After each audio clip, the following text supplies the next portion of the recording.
टी20 world cup 2024 जिसका आगाज 1 जून से यूएसए एंड वेस्ट इंडीज के अंदर तो जरूर होगा, लेकिन इस वर्ल्ड कप का जो महामुकाबला है वो 9 जून को पाकिस्तान और भारत के दरमियान न्यूयॉर्क के स्टेडियम में खेला जाएगा।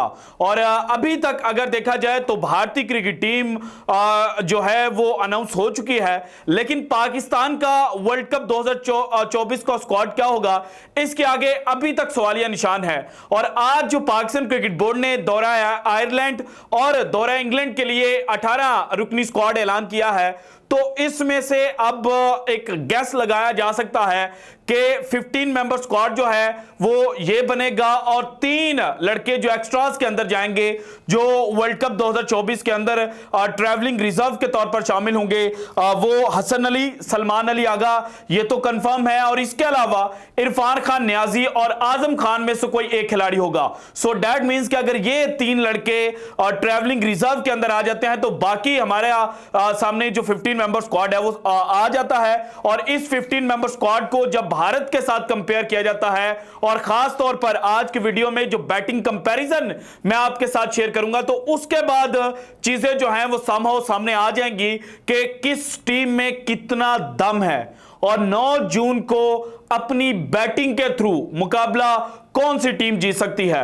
सो इसके ऊपर डिस्कशन करेंगे। सो सबसे पहले पाकिस्तान के जो स्क्वाड है उसके ऊपर निगाह डाल लें। जो 15 मेंबर स्क्वाड बनता हुआ नजर आ रहा है, तो इसमें पाकिस्तान क्रिकेट टीम के कप्तान होंगे बाबर आजम, देन साइम अयूब, उसके बाद wicket keeper batsman Mohammad Rizwan, Usman Khan, Fakhar Zaman, Azam Khan और इरफान खान नियाजी। इन दोनों में से कोई एक खिलाड़ी जो है वो वर्ल्ड कप 2024 में पाकिस्तान के 15 मेंबर स्क्वाड का हिस्सा होगा, जबकि जो लड़का बाकी बच जाएगा वो ट्रैवलिंग रिजर्व के अंदर आ जाएगा। इसके बाद पाकिस्तान के पास जनाब जो 3 स्पिन ऑलराउंडर्स हैं वो शादाब, इफ्तिखार और इमाद वसीम की सूरत में है, जबकि पाकिस्तान भारत का कंपैरिजन करते हुए 2 स्पिनर्स के साथ नहीं इस वर्ल्ड कप में जा रहा, बल्कि सिर्फ एक स्पिनर इब्रार अहमद की सूरत में पाकिस्तान क्रिकेट टीम जो है वो वर्ल्ड कप में लेकर जा रही है। और इसके बाद फास्ट बॉलर्स की लिस्ट को देखा जाए तो पाकिस्तान के पास 5 फास्ट बॉलर जो हैं वो वर्ल्ड कप 2024 के लिए तैयार हैं, और ये 5 वर्ल्ड कप स्क्वाड का हिस्सा होंगे। इनमें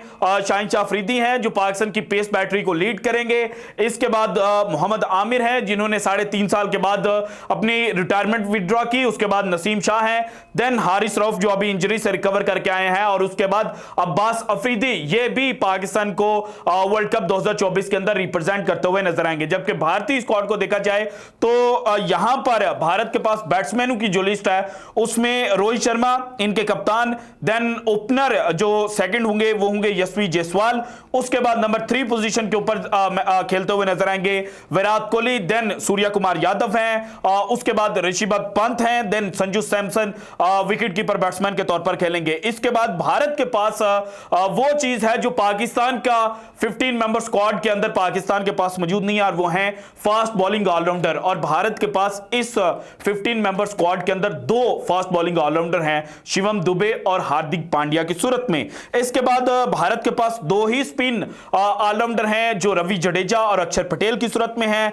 देन भारत जो है वो कुलदीप यादव और चाहल का जो जनाब कॉम्बिनेशन है उसके साथ वर्ल्ड कप में उतरेगा, और ये दोनों भारत के फ्रंट लाइन स्पिनर्स हैं। जबकि सिर्फ 3 फास्ट बॉलर जो जेन्युइन फास्ट बॉलर हैं उनको भारतीय टीम का हिस्सा बनाया गया है, और इनमें अर्शदीप सिंह, जसप्रीत बुमराह और मोहम्मद सिराज शामिल हैं। और इसके बाद जो 4 ट्रैवलिंग रिजर्व्स अनाउंस किए हैं उसमें शुभमन गिल, रिंकू सिंह, खलील अहमद और अवेश खान जो हैं वो शामिल हैं। सो जो भारत का 15 मेंबर स्क्वाड है और जो पाकिस्तान का 15 मेंबर स्क्वाड हमने गेस किया है, उसमें से पाकिस्तान की जो फाइनल प्लेइंग 11 बनती है उसमें जो बैट्समैन शामिल हैं, और भारत का जो 15 मेंबर स्क्वाड में से प्लेइंग 11 बनती है उसमें कितने बैट्समैन शामिल होंगे, उनका अगर कंपैरिजन ड्रा किया जाए तो फिर चीजें जनाब बड़ी खतरनाक हद तक पहुंच जाती हैं। और पाकिस्तान और भारत दोनों के लिए कुछ कंसर्न्स हैं। At the end of the video मैं अपना जो असेसमेंट है वो आपके साथ शेयर करूंगा 1 लाइनर के अंदर कि दोनों में से कौन सी टीम तगड़ी है। लेकिन अभी अगर 1-to-1 कंपैरिजन ड्रा किया ओपनर से शुरू करके नंबर 8 तक जनाब देखा जाए तो पाकिस्तान की जानिब से ओपनिंग पर हैं बाबर आजम, उनके मुकाबले पर हैं रोहित शर्मा। और बाबर आजम के एज एन ओपनर अगर स्टैट्स देखे जाए तो 81 मैचेस इन्होंने खेल रखे हैं, 2836 रन इन्होंने एज एन ओपनर स्कोर किए, 39.39 इनकी एवरेज है, जबकि 130.87 इनका स्ट्राइक रेट बनता है। और इनके कंपैरिजन पर रोहित शर्मा है जिन्होंने 116 मैचेस एज एन ओपनर खेले हैं, 3993 रन इन्होंने एज एन ओपनर स्कोर किए, 32.34 इनकी एवरेज है और 142.11 इनका स्ट्राइक रेट है। और इसके बाद अगर रोहित शर्मा के स्टैट्स अगेंस्ट पाकिस्तान देखे जाएं इन टी20 क्रिकेट, तो वो निकलते हैं 10 मैचेस के अंदर 114 रन इन्होंने सिर्फ स्कोर किए, 14.25 इनकी एवरेज है और स्ट्राइक रेट इनका 118.75 है। जबकि बाबर आजम के स्टैट्स अगेंस्ट इंडिया देखे जाएं तो इन्होंने 4 मैचेस खेले, 92 रन इन्होंने टोटल स्कोर किए, 30.67 इनकी एवरेज है और 127.78 इनका स्ट्राइक रेट निकलता है। सो जब Babar Azam versus Rohit Sharma stats versus stats देखे जाएं तो वहां पर बाबर आजम जो हैं उनको एक एज हासिल है भारतीय कप्तान रोहित शर्मा के ऊपर। सो पहला पॉइंट जाता है पाकिस्तान के खाते में। इसके बाद जो दूसरे ओपनर पाकिस्तान के लिए इस वर्ल्ड कप में होंगे, चूंकि प्रेस कॉन्फ्रेंस के दौरान वहाब रियाज साहब ने इंडिकेट किया कि साइम अयूब जो हैं उनको ही पाकिस्तान जो है वो एज एन ओपनर खिलाएगा। तो साइम अयूब वर्सेस यशवी जायसवाल कौन तगड़ा है ये आपको हैरान करके रख देगा। सो साइम अयूब जो हैं उन्होंने 11 matches as an opener Pakistan के लिए खेले और 11 इनिंग्स के अंदर ही उनको बैटिंग करने का मौका मिला। 162 रन इन्होंने एज एन ओपनर स्कोर किए, 14.73 इनका एवरेज है, जबकि स्ट्राइक रेट इनका सिर्फ और सिर्फ 123.66 है। और इंडिया के खिलाफ इन्होंने अभी तक एक भी मैच नहीं खेल रखा टी20 क्रिकेट में। इसके बाद यशवी जायसवाल के स्टैट्स को स्टडी किया जाए तो 16 मैचेस के अंदर 502 रन इन्होंने स्कोर किए हैं एज एन ओपनर, 33.47 इनकी एवरेज है, जबकि 161.94 इनका स्ट्राइक रेट है। सो यहां पर जो पॉइंट है वो भारत के खाते में आता है। सो अब तक ओपनर्स तक पाकिस्तान और भारत एक दूसरे के साथ जनाब बराबर हैं। पाकिस्तान के बाबर आजम तगड़े हैं तो भारत के यशवी जायसवाल तगड़े हैं। इसके बाद नंबर 3 पोजीशन को वैसे तो मेरे नजदीक स्टडी करने की जरूरत नहीं है, क्योंकि पाकिस्तान के लिए नंबर 3 पोजीशन के ऊपर खेलते हुए नजर आएंगे मोहम्मद रिजवान, जबकि भारत के लिए खेलेंगे विराट कोहली। अब विराट कोहली वर्सेस मोहम्मद रिजवान कंपैरिजन बनता नहीं है, किसी भी तरह से नहीं बनता, चाहे आप रिजवान के जितने भी अच्छे स्टार्ट्स होते, लेकिन विराट कोहली है। 2022 का मैच जिस तरह से उन्होंने पाकिस्तान से छीना था वो पूरी दुनिया के सामने है। और इसके अलावा पाकिस्तान के खिलाफ तो खास दुश्मनी है उनको या खास मोहब्बत है और वो पाकिस्तान के खिलाफ लाजमी चलते हैं। तो भाईजान विराट कोहली को यहां पर क्लियर एज जो है वो हासिल है। सो भारत के खाते में चलेंगे 2 पॉइंट्स। और अगर स्टैट्स को फिर भी स्टडी कर लिया जाए तो मोहम्मद रिजवान ने as a one down batsman 5 innings के अंदर बैटिंग की, 97 रन इन्होंने स्कोर किए, 32.33 इनकी एवरेज है, जबकि सिर्फ 118.29 इनका स्ट्राइक रेट है। और अगेंस्ट इंडिया जो इन्होंने एज एन ओपनर मैच खेल रखे हैं उनको देखा जाए तो 4 मैचेस इन्होंने खेले, 197 रन स्कोर किए, 65.67 इनकी एवरेज है, जबकि 123.13 इनका स्ट्राइक रेट है। और Virat Kohli 80 matches number 3 position के ऊपर खेले, 3076 रन इन्होंने स्कोर किए, 53.96 एवरेज, 135.27 स्ट्राइक रेट।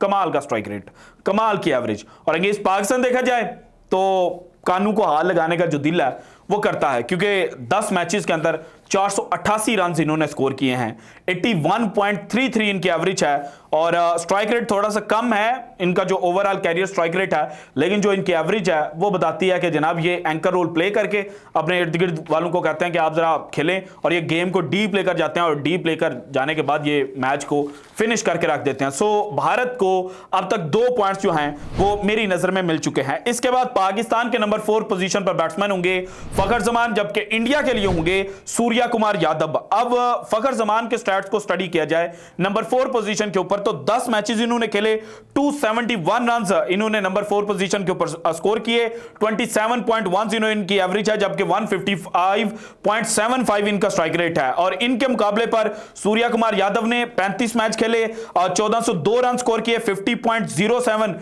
इनकी एवरेज निकलती है और 175.91 इनका स्ट्राइक रेट है। जबकि सूर्या कुमार यादव अगेंस्ट पाकिस्तान देखा जाए तो 4 मैचेस में इन्होंने बैटिंग की, 57 रन इन्होंने टोटल स्कोर किए, 14.25 इनकी एवरेज है, जबकि 123.91 इनका स्ट्राइक रेट है। और इसके बाद फखर जमान को देखा जाए अगेंस्ट इंडिया, सिर्फ 2 मैचेस के अंदर बैटिंग करने का मौका मिला, 25 रन इन्होंने टोटल स्कोर किए, 12.50 इनकी एवरेज है, 104.17 इनका स्ट्राइक रेट है। अब फखर जमान वर्सेस सूर्या कुमार यादव दोनों अपने दिन पर मैच को खत्म कर सकते हैं अकेले ही। सो यहां पर मैं जो पॉइंट्स है वो पाकिस्तान और भारत के दरमियान स्प्लिट करूंगा। सो पाकिस्तान 1.5, भारत 2.5। इसके बाद पाकिस्तान के नंबर 5 पोजीशन पर बैट्समैन हो सकते हैं आजम खान और इरफान खान न्याजी में से कोई एक।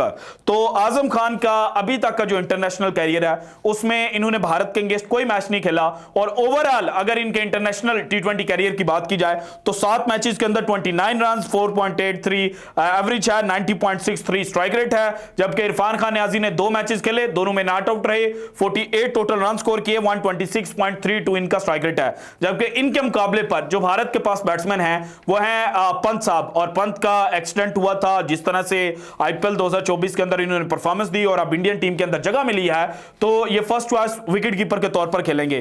तो ऋषभ पंत ने नंबर 5 पोजीशन पर बैटिंग करते हुए 15 इनिंग्स खेली हैं, 297 रन स्कोर किए, 27 की एवरेज है, 123.24 जनाब इनका स्ट्राइक रेट है। और अगेंस्ट पाकिस्तान देखा जाए तो 2 मैचेस खेले, 53 रन स्कोर किए, 26.50 एवरेज और 126.19 इनका स्ट्राइक रेट है। So again as a backup wicket keeper batsman और as a number 5 position batsman Bharat को पाकिस्तान के खिलाफ एज हासिल है। सो अभी तक पाकिस्तान के पॉइंट्स हैं 1.5, जबकि भारत जो है वो 3.5 के ऊपर पहुंच चुका है। इसके बाद पाकिस्तान के लिए नंबर 6 पोजीशन के ऊपर बैटिंग करेंगे इफ्तिखार अहमद। इफ्तिखार अहमद ने नंबर 6 पोजीशन के ऊपर 10 इनिंग्स में बैटिंग की है, 142 रन स्कोर किए, 20.29 इनकी एवरेज है और 131.48 इनका स्ट्राइक रेट है। इसके बाद भारत के हार्दिक पांड्या हैं, और हार्दिक पांड्या ने नंबर 6 पोजीशन के ऊपर 18 दफा जो बैटिंग है वो की है,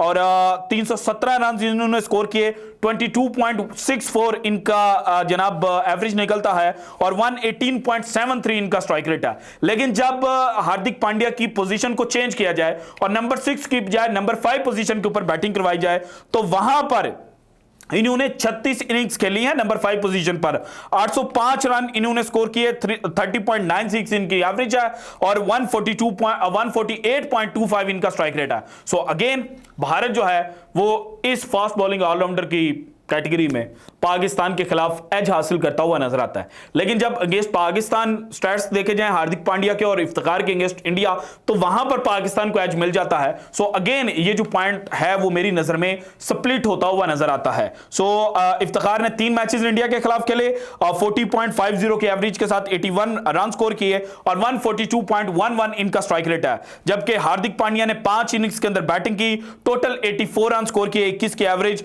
और 127.27 के स्ट्राइक रेट के साथ। सो अगेन जनाब पॉइंट चुके मैंने पहले कह दिया कि स्प्लिट हो जाता है। पाकिस्तान के अब तक 2 पॉइंट्स हैं और इंडिया के जनाब इस वक्त 4 पॉइंट्स जो हैं वो हो चुके हैं। इसके बाद शादाब को देखा जाए नंबर 7 पोजीशन के ऊपर, तो शादाब ने 10 मैचेस के अंदर 191 रन जो हैं वो स्कोर कर रखे हैं, 27.29 इनकी एवरेज निकलती है और 140.44 इनका स्ट्राइक रेट है। जबकि अगेंस्ट इंडिया इन्होंने 2 मैचेस खेले, 7.50 की एवरेज के साथ टोटल 15 रन स्कोर किए और 100 का स्ट्राइक रेट है। जबकि इनके मुकाबले पर इंडिया के पास है रवि जडेजा, जिन्होंने टोटल 16 मैचेस खेले, नंबर 7 पोजीशन के ऊपर 185 रन इन्होंने स्कोर किए, 20.56 इनकी एवरेज है और 138.06 इनका स्ट्राइक रेट है। और अगेंस्ट पाकिस्तान इनको स्टडी किया जाए तो 3 मैचेस के अंदर 50 रन, 16.67 एवरेज है और 108.70 इनका स्ट्राइक रेट है। सो अगेन जनाब जो स्टैट्स हैं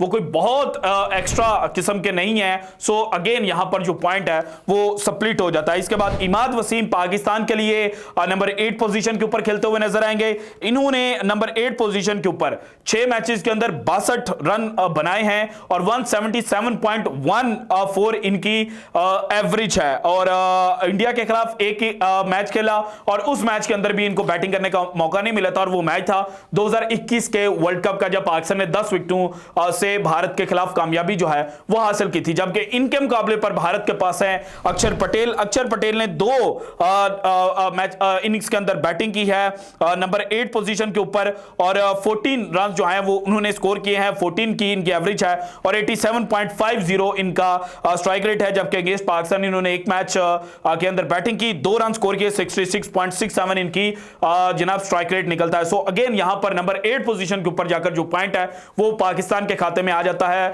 सो बैटिंग कंपैरिजन जब देखा जाए तो पाकिस्तान के टोटल जो पॉइंट्स निकलते हैं वो 3.5 है, जबकि भारत के जो पॉइंट्स हैं वो 4.5 हैं। सो यहां पर भारत को बैटिंग के अंदर पाकिस्तान के खिलाफ एज हासिल है, लेकिन बॉलिंग में जाकर और ऑलराउंडर्स में जाकर पाकिस्तान जो है वो एज हासिल कर लेता है इंडिया के खिलाफ। वो किस तरह से, वो मैं नेक्स्ट वीडियो में डिटेल्स जो है वो आपके साथ शेयर करूंगा। So this is it from today's episode. आपको क्या लगता है कि पाकिस्तान या भारत में से कौन सी टीम बैटिंग के थ्रू 9 जून को जो बड़ा टाकरा है, जो महामुकाबला है, वो जीतेगी? अपनी राय का इजहार लाजमी कीजिएगा।